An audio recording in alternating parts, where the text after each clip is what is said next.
Hello. Today is Tuesday, April 30th. And it's not Mother's Day yet, but we couldn't remember when it is. So this is just your reminder to be thinking about Mother's Day before it happens. Isn't it sooner in the UK? Like a month sooner? It's totally different. I think it's over. Is it? Oh. Yeah. I don't know why that's different. Well, here we do it in May. And then I use that opportunity to do gardening for my mom.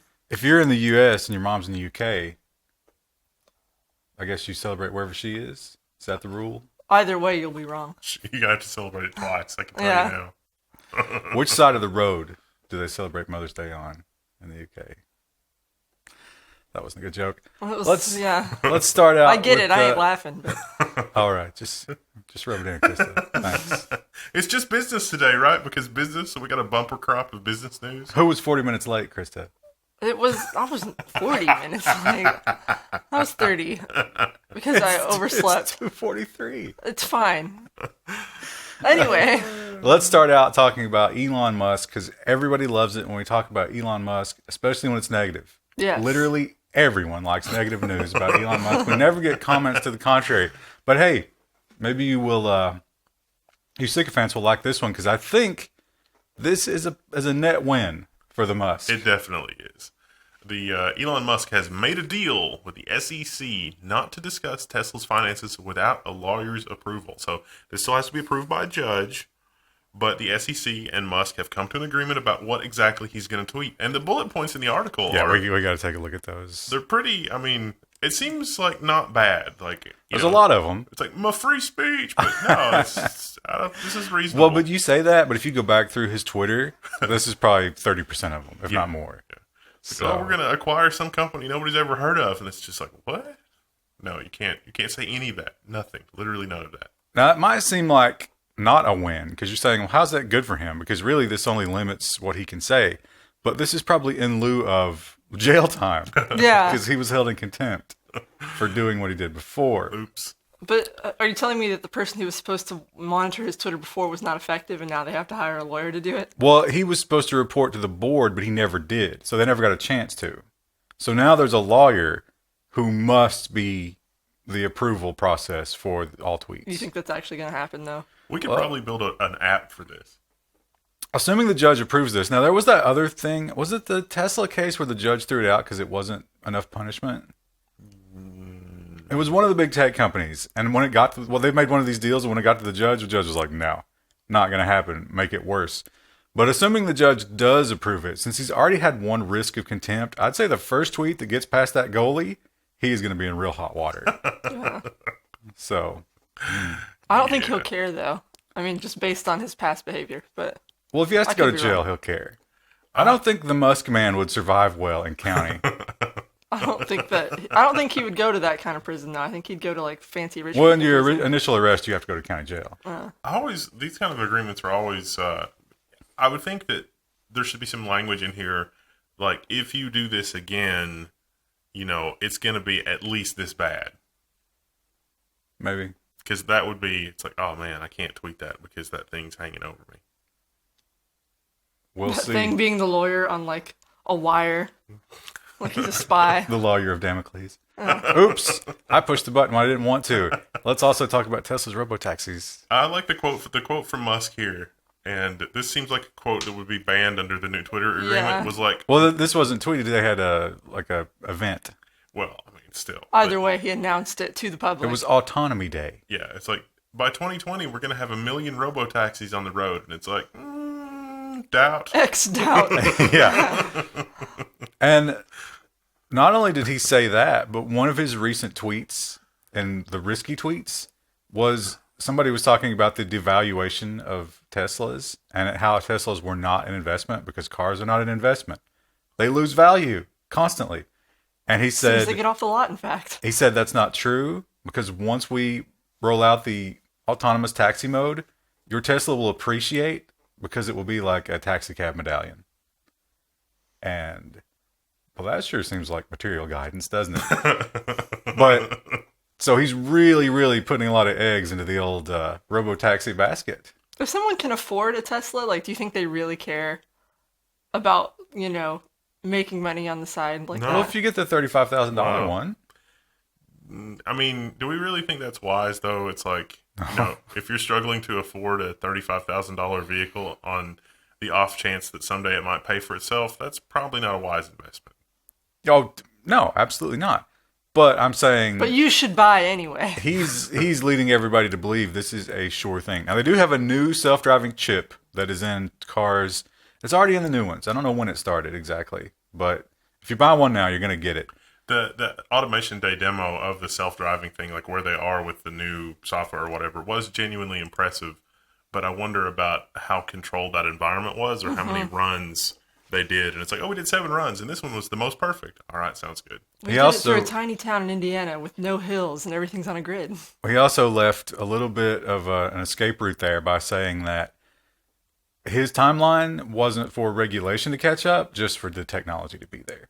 I think also when he says 1 million vehicles, he means that Tesla will have produced 1 million vehicles that are capable of this, not that they have made 1 million taxis on top of whatever else they were making. I don't think he's even talking about producing taxis at this point. He's talking about your Tesla, through an app and a software update, becomes part of the taxi network.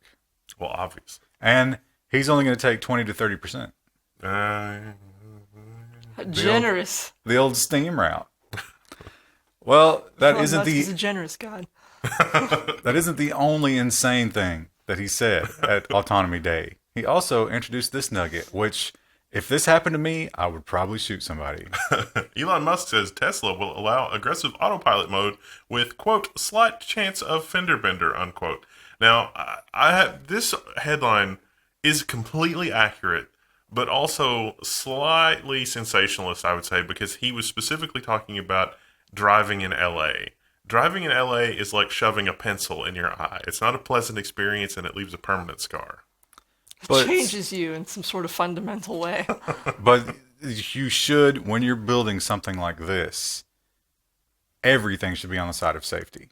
That's true. true. If there's any risk of that, then I don't know. I mean, it's the old argument of like, do we take a few collision fatalities in exchange for rapidly? Because every time there's a fatality collision, that's a huge bump in the AI improvement. Well, I think in LA, it's pretty common that cars will just tap you slightly from behind. I mean, it's like a less than 1 to 2 mile per hour collision. They're just like, I'm going to merge in this 3-foot gap. You will let me tap. It's a love tap. Yeah, basically. Maybe that's what A he means. forcible love tap. Unfortunately, that probably is like it's Tesla ownership is weighted toward the Hollywood hippie crowd, right? Well, I would think the software would also be super conservative. So if you have drivers in LA that are really terrible human beings, just the worst. So it would be the only thing in LA that's conservative. Yeah, and so, the Teslas wouldn't be able to get anywhere because all of the other drivers just wouldn't let them. That was a political joke. I don't think you picked up on it. Yeah, that's fine. Now, last week we talked about that Tesla that burned 2 months after the crash. Oh, no, it was in February. More than 2 months. No, that's 2 months. And people were like, oh, combustion vehicles, they burst into flame all the time, which is true. But the electric cars do get the headlines, and they continue to. Tesla investigates a car that explodes in China. It's on fuego. So it's just wrong language. Parked in a parking garage. Fuego It is. Spanish. Look how festive that is. Isn't the reason, though, that people are more concerned about this? Don't those batteries burn way hotter and they're much harder to put out? Yeah, and well, I mean, I don't know if they necessarily burn hotter than gasoline, but they burn for a very long time. Yeah. And they can catch on fire after they've been put out, days later, in fact. This is, a car catching on fire in a parking garage, I'm not really sure that it's news, even if it's just because it's Tesla, but we will be waiting eagerly to see what the conclusion here was. Like, maybe they hit a piece of road debris and didn't notice right away. We'll probably never hear about this again. China will just wrap that up because they have a deal with Elon Musk. Yeah. You know who this really sucks for? Mr. Audi right here. Ooh. Oh, bad day for him. Yeah, so the Autonomy Day you would think would be a big shot in the arm because he said a lot of crazy stuff. Seems like some big predictions. He got the clearance from the SEC. He doesn't have to go to jail. He's not going to get a massive fine. All good, right? But maybe, just maybe, the street is getting a little weary of Mr. Musk. Ending a tough week, Tesla shares have sunk to their lowest in 2 years, according to Reuters. Well, I mean, yeah, the price has slumped 5% on Friday to its lowest in 2 years. This is not good. At one point, it was Tesla had a higher market cap than Ford and GM. That is no longer true. Yeah, and those companies aren't doing great. Although I think Ford had a really great quarter. That's why they pulled ahead. But, I think that's a lot of analysts expected Tesla to capture the low end of the market with the $35,000 vehicles, but Ford and GM have come up with some compelling vehicles at about the same price point. And so people aren't wanting to buy electric because electric. They're wanting to buy the best that they can get for $35,000. they also still, I think Tesla's still working on that international rollout, which is not going well. So maybe all those sales will backload on the next quarter. But yeah, I think Musk was quoted as saying that things will turn around in quarter 3, not quarter 2. I think he said that in quarter 1, about quarter 2. But I don't even know if we'll even know by then because it's just like the news cycles back and forth so quickly. You never really know whether it's good or bad. That low attention span. The other big story last week was Apple and Qualcomm. The amicable reunification that shocked everybody. And perhaps we see why that happened now.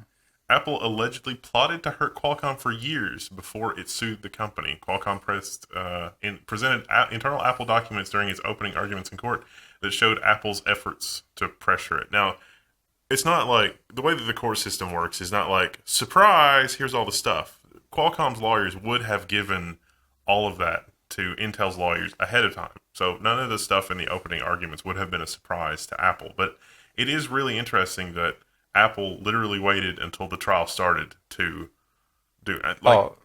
It's nuts. I guarantee they were trying to get a better deal up until the point where this started to be read. Yeah. And they're like, okay, wait, hang on. Did they say anything? Did we get a call? Wait by the phone? All right, pull it. Let's do it. Take what they want. Give them everything because we can't allow this to happen. Now, remember a couple of years ago when Tim Cook was all like, oh, individual privacy and we want to protect people from the FBI and blah, blah, blah. And it seemed like a very strong ethical position, let's say, that he was taking. This is happening under his watch. This is extremely unethical behavior on Apple's part. Well, I mean, I don't know if it's apples and oranges, but that's like the consumer versus Qualcomm is another. It's like gang members who will only shoot each other but not civilians. It's like that kind of honor among thieves. But yeah, so the bullet points here were they knew all along Qualcomm had the best chip. They had confirmed it in a bunch of tests, and they planned a campaign to denounce that, say that's not true. Yeah. And they understood that Qualcomm's patent library was super valuable, and they needed it, but then they did the whole patent war. Yeah. They planned that. So none of this all those lawsuits were in bad faith. Yeah. It was hideously evil. It was literally the most evil sociopathic thing that Apple could have done. Oh, I see. When you said Apple could have done, I was about to stop you, and it was like, Mr. Zuckerberg wants to disagree. And if you want to talk about hideously evil things that Apple does, maybe this puts you in the right mindset to talk about this story. Apple cracks down on apps that fight iPhone addiction. So there were I couldn't read the New York Times version of this, but I saw a note somewhere else that these apps track and monitor screen time. And so it's like, hey, you're spending too much time on your device or whatever. And most of the applications, from what I could tell, were actually just very innocuous applications. Oh, but here's the thing. So I also had to read a different version, but the other version actually pointed out the real story here. You think it sounds obvious. Apple doesn't want you using an app that stops it from using Apple's device. They want you on the device at all times. Not true. They were fine with these apps till Apple introduced their version of the screen time app. The iPad has one. Right, yes. Yeah. They did. I found it on mine. This happened with the flashlight apps. Remember flashlight apps? And then they added it to the tray. And they were like, no, we don't need that anymore. So their responses to this was all like, listen, we don't want you using your phone all day long. Also, probably not true. But the reality is, they just don't want competition. The screen time, all it does is just send you a reminder, too. Like, it doesn't, like, lock it out or anything. I think that's also happening with, like, the anti-blue light. Like, after sunset, it tries to get rid of the blue light from your phone so it doesn't mess with your circadian rhythm. It's like, oh, that's built in now. You don't need an app for that. It's like, but I want to use an app. No. I wanted to put those two stories first, which maybe puts this one in the proper perspective of intense damage control. Technology needs to be regulated, says Apple CEO Tim Cook. No oversight has led to great damage to society, he said, completely unironically, in light of the findings. I would know because I've done great damage to society. Great damage to society, like everybody running around with shitty 4G modems from Intel. Does that count? That use 60% more power or something crazy like that, and destroy your battery, which is planned obsolescence. It's like, no, you can't get between Apple and the customer's wallet. Anything that gets between Apple and the customer's wallet is problematic. It's unethical. Yeah. He didn't go into a lot of detail here. Just, hey, we can afford to be regulated. New startups can't. Got to be good for us, right? We'll pay you $1 billion just to keep everybody out of the market. Sounds good. It would also be in Apple's best interest, like if for some reason the government decided that, the whole walled garden approach is the only way to manage security. Apple is in a better position to do that with their hardware ecosystem than pretty much every other vendor, which is a very dystopian future for PC enthusiasts or just computer enthusiasts in general. So not being able to run your own software, that seems insane. Microsoft wants to go that way. Right? Yeah, everybody wants to go that way. It's all about control. Or money. People listen to music online these days. Nobody buys physical medium. Nobody that matters buys. And one of the problems with that, if you have high-end stereo equipment, is the bit rate is not great. Now, some people say they can't hear it. It's true that your ears degrade as you age. Perhaps it's just that. But there is a measurable difference in the higher quality music, obviously. So if you're one of those people who can hear a difference, maybe you're happy about this. Amazon is prepping a high-fidelity TIDAL competitor. If you've never heard of TIDAL, you're not allowed. It's Jay-Z and Beyonce and Kanye's music platform. The one that constantly over-reports how many people are using it? Yeah, because I don't think...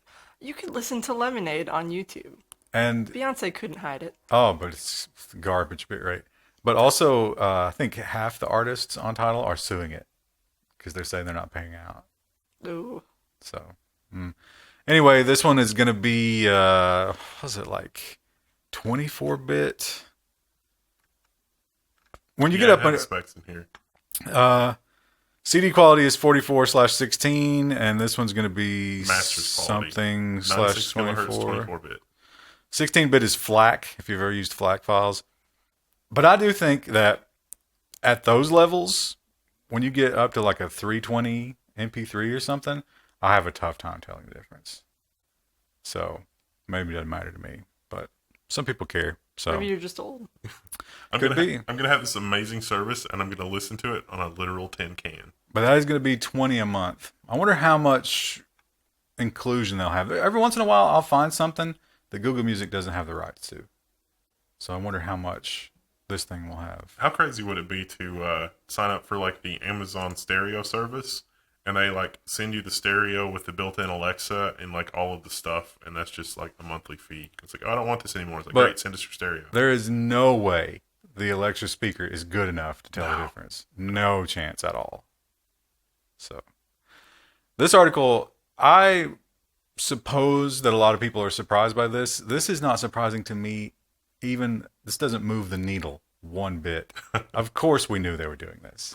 Amazon automatically tracks and fires warehouse workers for productivity. Documents show how the company tracks and terminates workers. So it's like how many picks per minute or picks per second. It's like, did you move the packages from A to B? It's like, oh, your productivity doesn't match that of your peers. Get out. And also... PPS, your PPs. Well, PP is a good way of saying that because it's not just picks per hour or whatever, but it's gaps. You don't want big gaps. So if you go to PP, you're risking a gap. And even if your picks are good, but you have a lot of gaps, they question that because it's your potential could be more. Pretty crazy and pretty Orwellian. They say, we are not robots, yet we are being judged by robots, which is true and poetic.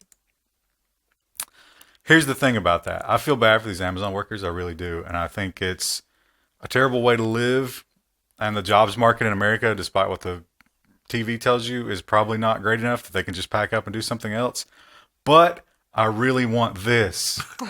Amazon plans to make Prime shipping 1 day by default. So this is really incredible from a logistics standpoint. They're distributing products nationwide quickly. And it's not just their distribution warehouses. I mean, it takes a lot of work to get something into the middle of nowhere in 1 day. Listen, a lot of warehouse associates are going to be pissing their pants. Is that a sacrifice I'm willing to make? Maybe it is. Am I a terrible person for that? Probably. Maybe I am. This is an unsustainable level of commitment. I ordered a package on Thursday. They say it's going to be here Monday. But when I check the shipping status, it has not shipped yet. I think they're lying to me. Oh, no. As long as it ships tonight sometime, it'll be here on Monday. We'll see, Amazon. Although, I'll have to check it. I will say I've had one package missed by like 4 days. One missed by 1 day and then another one that missed by 2. But it's only the Amazon carriers. FedEx and UPS, they're on their game. But these Amazon carriers, trashed. You can definitely tell when, like, if you're ordering a high margin item, it does not come by the carrier. Like, it's hand Yeah, it's delivered. all little stuff. Yeah. It's like, oh, I need to order another, like, USB cable. It'll be here in 4 days whenever Julio gets around to it. They know Yeah. what they've got. We talked about the Galaxy Fold last week and how all the review copies managed to die in various ways, in horrible ways. And Not all of them. And yet there's almost still all of them. a lot of hype on Twitter about them. I've seen the posts about them all week. well, iFixit got a hold of one, and as they want to do, they tore it apart, and they found something interesting, or not. iFixit's Galaxy Fold teardown reveals its biggest design flaw. Turns out the hinge, like dirt, can get in the hinges.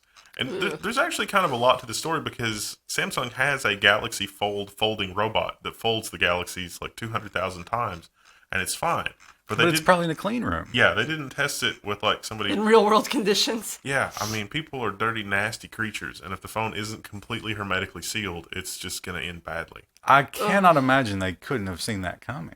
Can you imagine, like, taking your phone in your pocket and then, like, crumbs just coming out of it? Ugh. Because Apple just went through that thing with their screen. Yeah. With the dust Yeah. issue.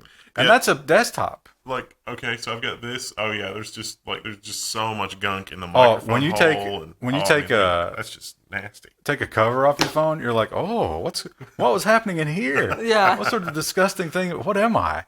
Well, iFixit, they did that, and The Verge is still covering it, but iFixit themselves. iFixit has pulled the Galaxy Fold teardown at Samsung's request. Ooh. So my guess is, iFixit didn't get their Fold from Samsung. They got it from a supplier. Like, we know that much. Which is a smart thing to do if you're going to do what they do. We think that Samsung figured out who the supplier was because Samsung didn't reach out to iFixit. The supplier reached out to iFixit and said, hey, I get in trouble here. Can you pull that down? And iFixit was like, okay, because they didn't want to lose their source of hardware somewhere inside of Samsung that is unofficial. But everybody else is covering it. The Internet Archive version is still there.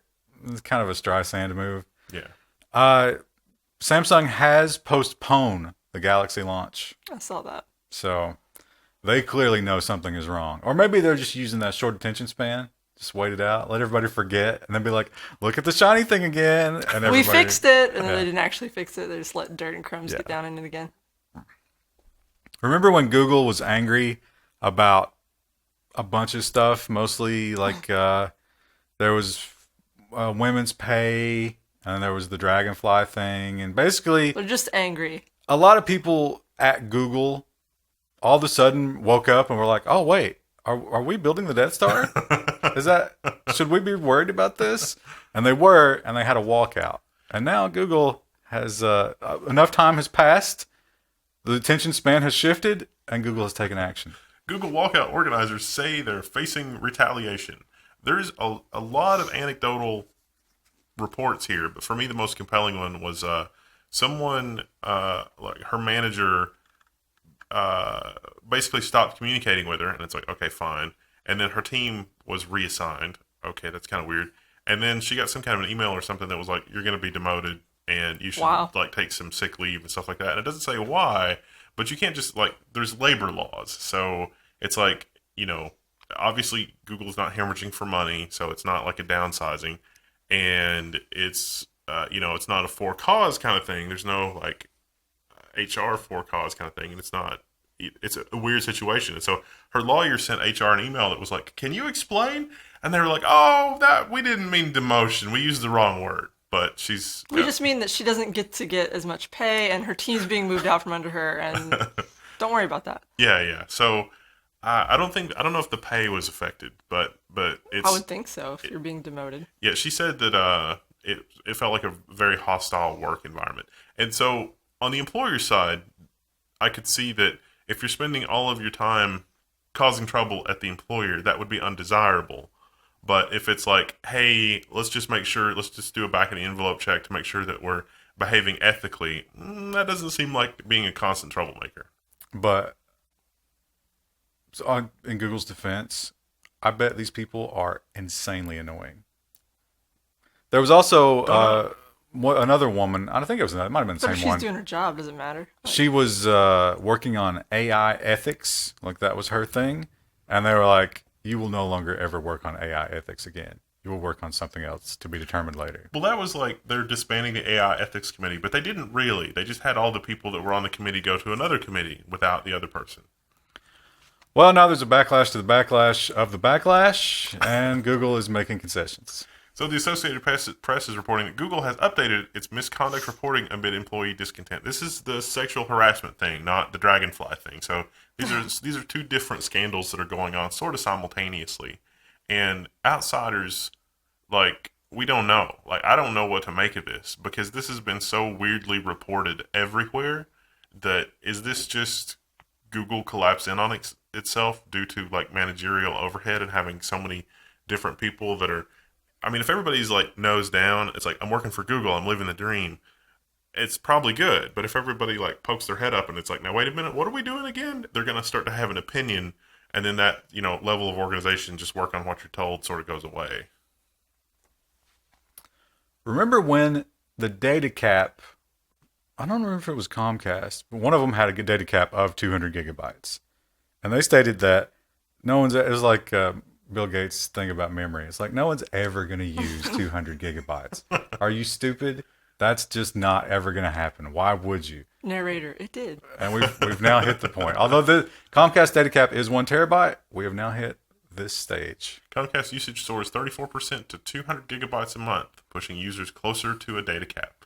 Median usage hit 200 gigs, but Comcast won't say how many use a full terabyte. Yeah, they won't say because that number is a shockingly large number. And they're making a ton of money. If you look at, there's a bunch of reports from like Gartner and Nielsen, the Nielsen TV people, of all people, like they don't have it really, I mean, they're struggling to adapt, but even the Nielsen people say that, people that are using a terabyte a month, by and large, those are not media pirates. Those are people that have embraced TIDAL and Alexa and Netflix and Hulu, and like they've got all these subscription services. They are the whales of these industries where they're spending tons of money on all this new stuff, Steam, games, whatever. And it's not pirates and bad people. It's actually people that are trying to use this. So because my parents are at that stage of their life where the TV is never off unless they're asleep. And sometimes they fall asleep watching TV. Yes. And so if you switched over to full digital TV and ran it around the clock, you're going to be pushing some pretty serious data. Yeah. So, and those are not like tech savvy people. These are people who struggle. When the router goes down, they are lost.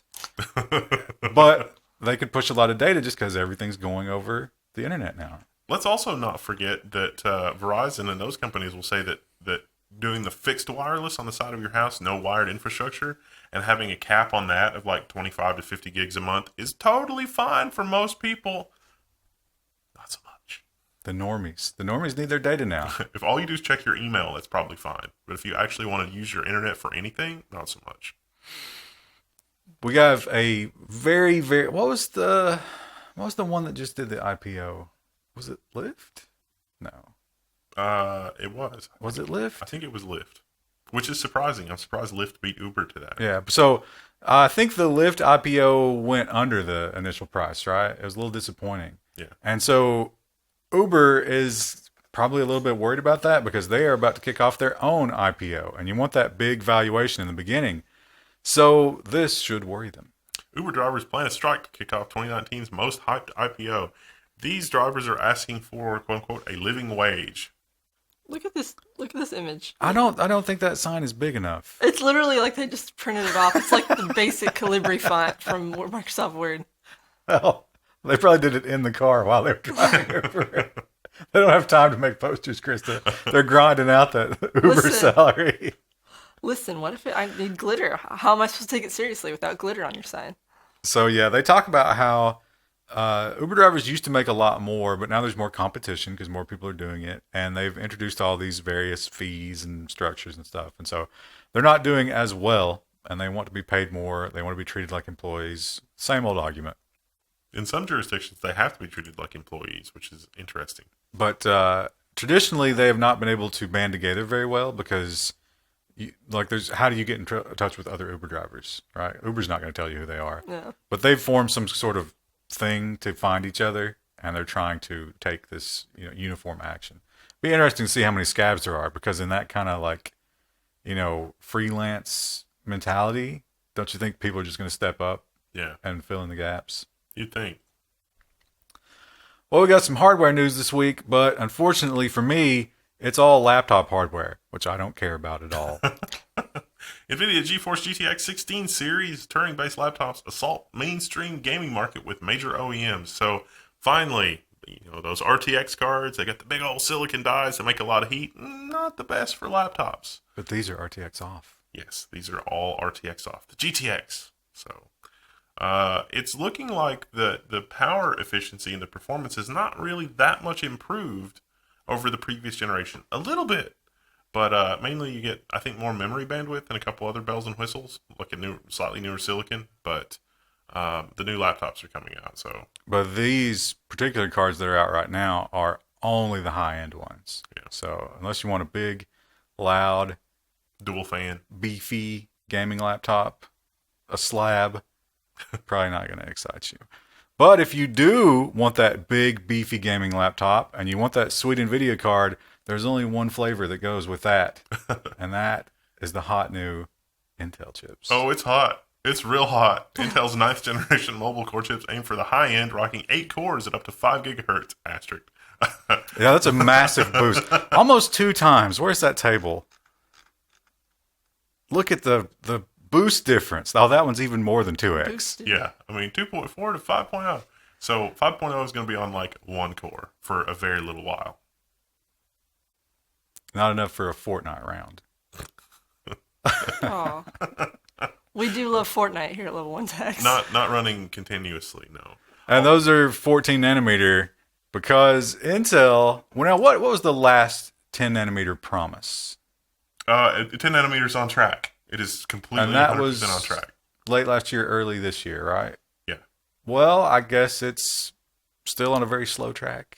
Intel starts qualification of Ice Lake CPUs and raises the 10 nanometer volume expectations for 2019. So Anatech has got this article, and Intel's like, oh, 10 nanometers coming. There was a leaked roadmap, though, which is maybe like not the best. Yeah, so that's from ours. So Intel is stockpiling 10 nanometer chips and warns that 14 nanometer shortages will continue. Now, one report I saw said that 3 of the fabs that were going to produce 10 nanometer wafers are now producing 14 nanometer wafers, or in process of being retooled for that. And there's still one doing the 10 nanometers, but that seems kind of weird. And that leaked roadmap was like, yeah, 10 nanometers for some products, but we're still going to be doing 14 nanometer plus in 2021. So, And this right on the heels of them getting out of the 5G game completely. Yeah, I mean, what's going on at Intel? Things are not a whole lot. Well, I mean, they still, even if they do nothing but 14 nanometers from now until like the next 6 or 7 years, they're still going to be printing a lot of money. Which is the other thing in that article that was really surprising is their loss for Q1 was $500 million. Whew. So they spent a lot of money on something. Well, it's probably hot tubs for the rooftops of the offices. Well, but you're not allowed to party in the office anymore. It's no longer an orgy. It's a party-free zone. Yeah, they've learned their lesson. If you're a tech company, yeah, you're afraid of regulation because the regulators are circling. It's like a pack of wolves. They're right inside the tree line, and you can see their little red eyes glowing. But the thing you really have to be terrified of is the normies catching on to your bullshit. Because once the normies catch on, it's over for you. And this should be concerning to them. 41% of voice assistant users have concerns about trust, privacy, and etc. A report has found. 59% are asleep at the helm. Yeah, well, you got to think like this. They're already voice assistant users, which puts them on the lower tier. And so half of those, so the savvy people are not included here. But yeah, this obviously, and it seems like the big thing that pushed this was the headline about Amazon listening to your Alexa.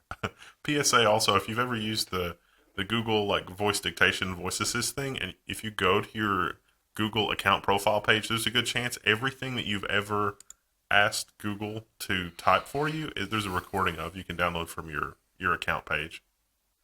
Literally everything. They had some other metrics about people, how they felt about the assistant and how like invasive it was, how much they trusted it, how much they liked having it, how useful it was.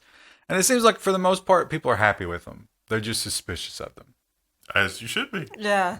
As you know, how many Do you times really need it that much? Like every other week on the Level 1 news, it's like police subpoena recording of thing, and it's like, was their digital assistant running the entire time and like listening to everything? That seems weird. Alexa has to know. She's listening. She's thirsty for data. Now here, I cannot imagine, and maybe I'm in my own world here, but everybody I know, what do you think is the percentage of Windows 10 users who used USB storage? Seems like a lot. I'd got to think it's north of 60 at least. Maybe 90%. Yeah, that would not shock me at all, which is why this is kind of a crazy headline. Microsoft blocks the Windows 10 May 2019 update on PCs that use USB storage or SD cards. Workaround: users must remove any USB storage device or SD card and restart the May 2019 update installation. So the more baffling thing here is when you install this update, it doesn't work. Or it can not work if you have a USB device installed because it changes the drive letters and the USB device might become the drive letter of your boot drive, which would break Windows. And so rather than fix the bug, the fix for the bug is just don't have it plugged in. Yeah, don't install the update if a USB device is present. Like how like I know Microsoft fired their testers. Did they fire the people that knew what they were doing? Because it sure seems like it. Can you imagine being the guy and that comes across your desk and you read the requirement and it's like, well, you pick up the phone like, hey, Bob, did I just have a stroke? Or did you just task me with checking to see if there's a USB or SD card installed before we install an update? Because I don't know where I am anymore. Like, how is that a fix? Like, we'll just give you another bonus. And he's like, okay, I'll do it. I'll have it done. If you ever needed another piece of evidence that your operating system was built on sand, mud, and duct tape and baling wire, there you go. Yikes. I'm one of these people. I believe that my plan is at the upgrade tier, or I'm past my upgrade time. I don't care. I mean, I get marginally excited about a new phone, but at this point, this one is servicing me perfectly. Record number of consumers wanting to upgrade or are waiting to upgrade their cell phones. So customers don't care. The article cites price mainly, but also features. But the reality is that most of the time when people want to upgrade, it's because their battery life has gone to crap. If people could replace their battery, their phones would be perfectly usable. And in our test lab, we're still using like the LG G5 and HTC 10, the Galaxy S8. They just always plug in. Yeah. You can't unplug them. Yeah. That's the You have only to go problem. stand over in the mobile device lab and test stuff. There's a couple of them where we have replaced the battery, and it's been like, $20 to replace the battery. It's just that it's too much of a headache to replace the battery. Like, it just doesn't matter. It's fine. I imagine maybe among the younger crowd who plays games on phones, this might matter, but it really doesn't have a huge. Now, there is that problem with, I think the arms race here is you need a phone that stays ahead of the tracking script browser demands. Yeah. But if you ad block and filter those out, you're fine. It is shocking how bad of an experience that those tracking scripts make on mobile websites. It really, like, you can only have a few tabs open with those. The speed tests alone are nightmarish. Sometimes people do incredible things that are really stupid things to do. They don't solve a problem, really. They're just meaningless. And that's fine, because sometimes you're just doing it to see if you can. And that can move things forward. We didn't need to go to the moon. There was no reason for that, but it was a huge step forward for all of our science. And so, yeah, I'm not going to question that. But then when somebody does something like that, and then somebody else comes along and kicks over their sandcastle for no reason, you have to question that. Nintendo has squashed the Super Mario Commodore 64 port, which took 7 years to make. Yes, somebody ported Super Mario Brothers for the Nintendo to the Commodore 64. And there's a video of it. You can still find it if you really dig around on it on the internet. But good Lord. I mean, good Lord. It's just completely nuts. That's a non-standard title screen. Don't let that go for more than 30 seconds, because we'll get flagged. Oops. Oh, it's making noises. Turn it off. Turn it off. No. So we're not trying to steal content. it is a very good representation of, graphically, because the Commodore 64 didn't have the horsepower that the NES this is did. shockingly awesome that they were able to do this. Yeah, so of course we saw later NES games that were much better graphically, so maybe not that shocking. Still, it took 7 years. Somebody put a lot of time into this, and you could probably measure the lost sales that Nintendo would experience from this in tens of dollars. Yeah, I Or mean, negative dollars. So it's like, you Probably know how we nothing. always have pro tips? Here's your corporate lawyer pro tip. Phone up the guy as a corporate lawyer for Nintendo and say, hey, this is cool what you've done, but we need to dot some I's and cross some T's from a legal standpoint. I'm going to take an hour out of my day, and I'm going to bill Nintendo $1,000 or whatever my hourly rate is.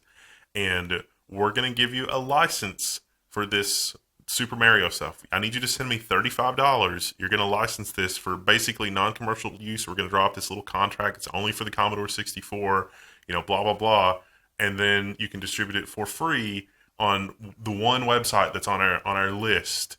And then, it'll be totally okay. It would literally take that lawyer like an hour or two to do that documentation. Everything would be legal, kosher. Everything's fine. Nintendo's not giving up their copyright or anything like that. Nintendo is a big enough company they can afford to do that. It is baffling to me that they don't do. They always crap all over their fans with the They really streaming do. and policy. I mean, it's a terrible, terrible, terrible way for a company to The behave. streaming I really don't understand, because it's like, that's just free advertising for you. Like, Yeah. why would you not do I think that? they have scaled that back a little bit. Yeah, because they realized it was really dumb. 'Cause Yeah. it's free advertising for their It stuff. was like sack of potatoes dumb. But so is this. Yeah. Well, what isn't dumb is this amazing new system, because GPS is cool, and I think we're over-reliant on it. It's like antibiotics. If it ever stops working, we're just going to be running into each other. There's going to be car fires at every intersection. I learned how to drive with the giant Atlas. Like, that was what I learned to drive with. That's a distracted driving these Yeah. days. Yeah. But if, again, it can go away, it can be hacked. People can spoof the responses. It's things that are in the sky. Sometimes you lose vision to them. So what if we had a way that didn't depend on any of that? Wouldn't that be cool? RCA postgraduates created an open navigation system inspired by insect eyes. So this is going to track your position using the sun. Pretty- Don't drive it dark. Pretty amazing. Yeah. Although it does work through clouds, which is interesting. I'm not sure The how. Vikings exactly. did that. The Vikings had some kind of a thing that you would hold up, and even on a cloudy day, they could use solar navigation because it would show you where the sun was through clouds. So there it is. I think you can buy a kit. It works with a Raspberry Pi, and it uses a camera to measure the distance between the horizon and the sun, and figures out where you are. It's completely open source, and it doesn't report to any server because it doesn't need to. So if you're a prepper, or you like the zombie apocalypse, this would be huge. You'd have to power it somehow, but still. Yeah, you could probably solar cell it your way through that. How much navigating are you really going to be doing in a zombie apocalypse? Krista, you clearly never played DayZ. Yeah, that map was huge, but like, realistically, shouldn't you already have like your stores built up at your house if you're a true prepper? No, well, this is not for the prepping phase. This is for the exploring and looting phase. Of course. Yeah, you only want to use the reserves at your house after you've depleted whatever reserves you can get from outside your house. I don't And think you need to travel that far. you But, need to, what do I know? if you're gonna range out, you need to be able to reliably get home. Yeah. So that's a ridiculous question, Krista. I bet a lot of people wouldn't make it just because they can't walk places. Oh yeah. Well, I think some guy did one of those. You know how they have that little thing where it tethers you into place, and there's a fully rotational treadmill under you. Oh yeah. And he just saw how hard it would be to run like you do in a video game. Yeah. And it's nearly impossible for all but like a Navy SEAL might be able to do it. I'm just walking. It would take a long time. There should be you a could level- make it places. But in those games, what isn't Fallout 3 or Fallout New Vegas? You're moving at the speed of an Olympic runner. Yeah. Yeah. Well, that's just because gameplay would not be very fun if you're walking at a normal human speed. Well, neither would Apocalypse Survival. Level 1 needs a new Patreon goal of like prep something. Like build a prepper. We could buy that mansion that we saw on Zillow that has like a It has a radiation cave. yeah. A and then Patreon goal of 1.6 million. Is that how much that house was? I couldn't remember. Yeah. It literally has a bunker I underneath thought it was more than that. Was it It was 2.6? It was That a lot, expensive. yeah. That was pricey. I mean, for this area, that's Yeah. a lot of That money. was a lot of money. It was like a huge mansion though, and it was like on a horse farm. People watching this in Los Angeles are like, "Oh, so you're getting a 2-bedroom? Is that?" No, this is a mansion with a bunker and like all their dried food storage. Not to derail an already long-running news, but my new fascinating thing is like in those areas in like California, it's like, oh, here's a brownstone that was originally maybe like 2,000 square feet. There are services now that will go in and excavate under that brownstone like 6 or 7 stories, and so you just have this palatial mansion where just the top floor is just a foyer. What's the? You only own a certain amount down under your property, right? Is that true? What if you bought a property over top of a hyperloop and destroyed it? By accident. Oops. That would be so much fun. Bitcoin has gone up recently, although it's gone down a little bit lately. But are we stabilizing? Are we going back up? Who knows what's going on in the crypto world? But E-Trade is making some bets. E-Trade is close to launching its cryptocurrency trading platform. Bitcoin and Ethereum are going to be on here. That's just, there's not really a lot of details. Well, what more are you going to say about it? Buy and sell crypto on there. I get the feeling this whole article was like, this is all we know for sure. And then it just, We haven't everything really else is speculation. We haven't really had a cryptocurrency section on the news in a long time. Don't really Well, I've been discuss it mixed as them in much. with business when they Yeah. exist. It's not, after the big fall, it's not in the news nearly as much. Yeah. No one cares. Also, just, in the negative news, Bloomberg is now on the list of Outline.com blacklist. No. Unfortunate.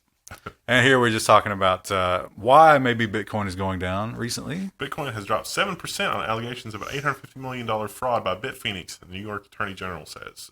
So the argument here is that Bitfinex was basically just playing it fast and loose with the money. Like, there's all kinds of money, just crazy amounts of money. And it's like personal accounts, Bitfinex accounts, investment accounts, trade accounts. It's all just one big thing. Well, they have Tether. And Tether is what's known as a stable coin. So a stable coin is a cryptocurrency that is tied to the value of the dollar. So it can't go up and down like Bitcoin does. So it has the utility of cryptocurrency, of being able to trade it immediately and, all that stuff. But it's supposedly more secure. And they uncovered some documents where Bitfinex was like, whoa, we're getting a lot of redemptions. We're going to borrow some Tether money. That's supposed to be backing the stable coin to cover these redemptions. No, that's not allowed. Can't do that, Mr. Musk. Remember MoviePass? Oh, MoviePass wasn't doing well, but some genius saw the barn fire that MoviePass was and said to himself, I'm going to start a competitor. A competing barn fire. And predictably enough, Cinema shuts down its U.S. movie ticket subscription service, Sinemia. Sinemia, maybe? Cinema. That sounds like a prescription Sinemia, drug. maybe? Sinemia, Yeah, I maybe? don't know. I don't know. It's a terrible name. I thought it was just a play on the word cinema, but with an S. Yeah, it does seem like that, but then that It I. has an eye, yeah. Oh, yeah. I don't know. Sinemia, maybe. Well, it was a MoviePass competitor. It's gone because MoviePass has shed 90% of its Yeah. subscribers. Doesn't matter what it was called. Sinemia has shed 100% of its subscribers. And they made a press release and it's like, Who knew? we miscalculated. So, turns out you got to pay to go to the movies. Who thought? Who would have ever expected it? Who goes to see movies hardly anymore? Nobody, because what are they doing? They're sitting at home, they're playing Fortnite. That's what everybody does. And they keep buying those skins and putting more and more money in the pocket of Epic Games and making them more and more powerful. And they're using that power, maybe, to make the world a better place. Epic Games boss says they'll stop doing exclusives if Steam gives developers more money. He pegged it at 88%. I think 80 to 85% I could see Gabe doing. Especially if it's, you make more than $2 or $3 million a year. Steam's like, 85% okay. But I feel like this is sort of disingenuous because it's like, oh, when Steve does it, we'll do the nice thing too. Yeah. They're not going to do Well, they are doing the nice thing. Theirs is what? They take 10% or 12% or something like that? Yeah, it's a really small number to get people to use it. I think it's 12 because that would be 88, yeah. Unfortunately, But they're offering another thing, I don't- but only based on what another company does. I trust Gabe to be less sociopathic than this guy. Yeah. Well, this is still a free service, and it doesn't. It's hard to Free. it's hard to quantify what's bad about it, until you start looking into who owns Epic Games, and And their past behavior. they're mixed in with Tencent. Literally all of their past behavior. Yeah, and so I don't know. A lot of people hate Epic Games. I don't feel all that strongly about it. I think I downloaded it because we played. What game did Fortnite. we play? Fortnite? Oh, we played Unreal Or Unreal. before that. And I don't think I've ever purchased a game on there. But now we got all these big exclusives. What is the Cyberpunk? When's that game coming out? Cyberpunk 2077. Is that going to be a It Epic? got delayed again, I think. Oh, no. It was the one that's supposed to be the what Fallout should have been. Oh, I know what you're talking about. That one was controversial. There was some controversy with It was that. My this, wasn't fiance it? was my fiance was super excited about it, but I can't remember the name But I of it. think the controversy was it's going to be an exclusive on this It was service. not originally supposed to be, though. No. They let Steam sell it, pre-order for a while, and then they're like, no more pre-orders. We're going here. I can't remember the name. Anyway. It's gonna bother me. Oh, the comment section will take care of us there. Yeah. Don't you worry. When net neutrality finally expired, it had been bleeding out for so many years, and finally the death blow came. And I personally wondered, how long will it be before they actually start to do this? They announce it. They give you that fast lane. It's up for sale. And this isn't quite that, but It totally is. they want you to believe that it is. Cox Cable testing gamer network service to reduce lag. This is the fast lane. But see, it's not the fast lane because it doesn't go any faster.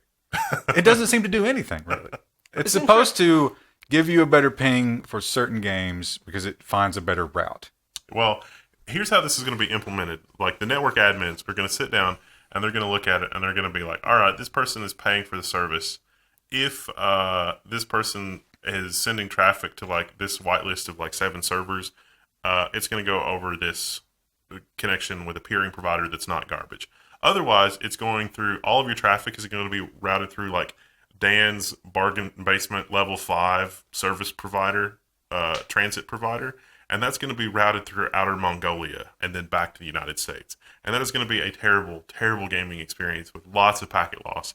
But that network is going to be the one that they spend the least amount of money on. Then they're going to pay for like a real internet transit provider to route your gaming traffic the other way. So it's just going to be like garbage tier transit provider and like a reasonable tier transit provider. Whereas right now, pretty much all the traffic has to be quasi-reasonable in terms of like the transit provider. This doesn't help on anything except for games, and only certain games. They list Fortnite, Overwatch, and Apex Legends here. There are more, but if you're playing some obscure online game, probably not going to affect it. And it's going to be $15 a month. Yeah. $15 a month is Trash. Robbery. yes, but I'm saying you could get internet service for that. You could get crappy. What do you pay for yours, Krista? You got the crappy tier. I think I pay $60 a month for it. Wow, for that garbage? Yeah. You get TV? Nope. Oh It's my just god! I just never. You are throwing for $80. You could get the good. I literally I'm the sort of person who doesn't want to deal with him by talking on the phone, and that's how I'm getting Go down to destroyed. go to the local place because they'll deal with you. You're wasting so much of your own time. It's crazy. Just Ridiculous. don't want to go down there. You don't even belong at this table, Kristen. Don't make me talk to the guy at the cheese counter. You need to hire a lawyer to negotiate you. It'll be future Kristen's problem because I'm moving in a few months anyway. That's true. Then you'll have a whole new problem, which is you're playing Overwatch while somebody else is streaming from Amazon. Oh no! And then we're gonna have like a weird connection problem. Yeah. Well, Kristen, you mentioned you haven't been hearing a lot about cryptocurrency. Maybe this will get you excited. Nike files trademark application in the U.S. for Cryptokicks. What is this? How hip is scroll that? down. Wow. That's a digital coin hanging out of Is a that what helicopter. that is? Yeah, and filming something from the helicopter. Well, he should have a gun. Maybe the original illustration had a gun, and they were like, "Oh, that's too edgy for us," so they put a camera instead. No one really knows what Cryptokicks is going to be, but they filed it as a 1B, which when you file a 1B patent, you're guaranteeing that this is definitely something that you plan to use very soon, as opposed to we don't really have anything for this right now, but we came up with it and we want to protect it. No, this is like, we're ready for this. The pumped up Cryptokicks. Is that a thing? That's a song. Good All the job, other kids Wendell. with the Cryptokicks. That's it for the Level 1 news. We've gone way over. I hope you're happy. I haven't even looked at the time, but it Yeah. is We added 56. We added some new, pretty good. We added some new patrons that are all about the long news. So if you want more, I don't know what to tell you. Well, I think you certainly put the implication in there, didn't you? We'll see you tomorrow.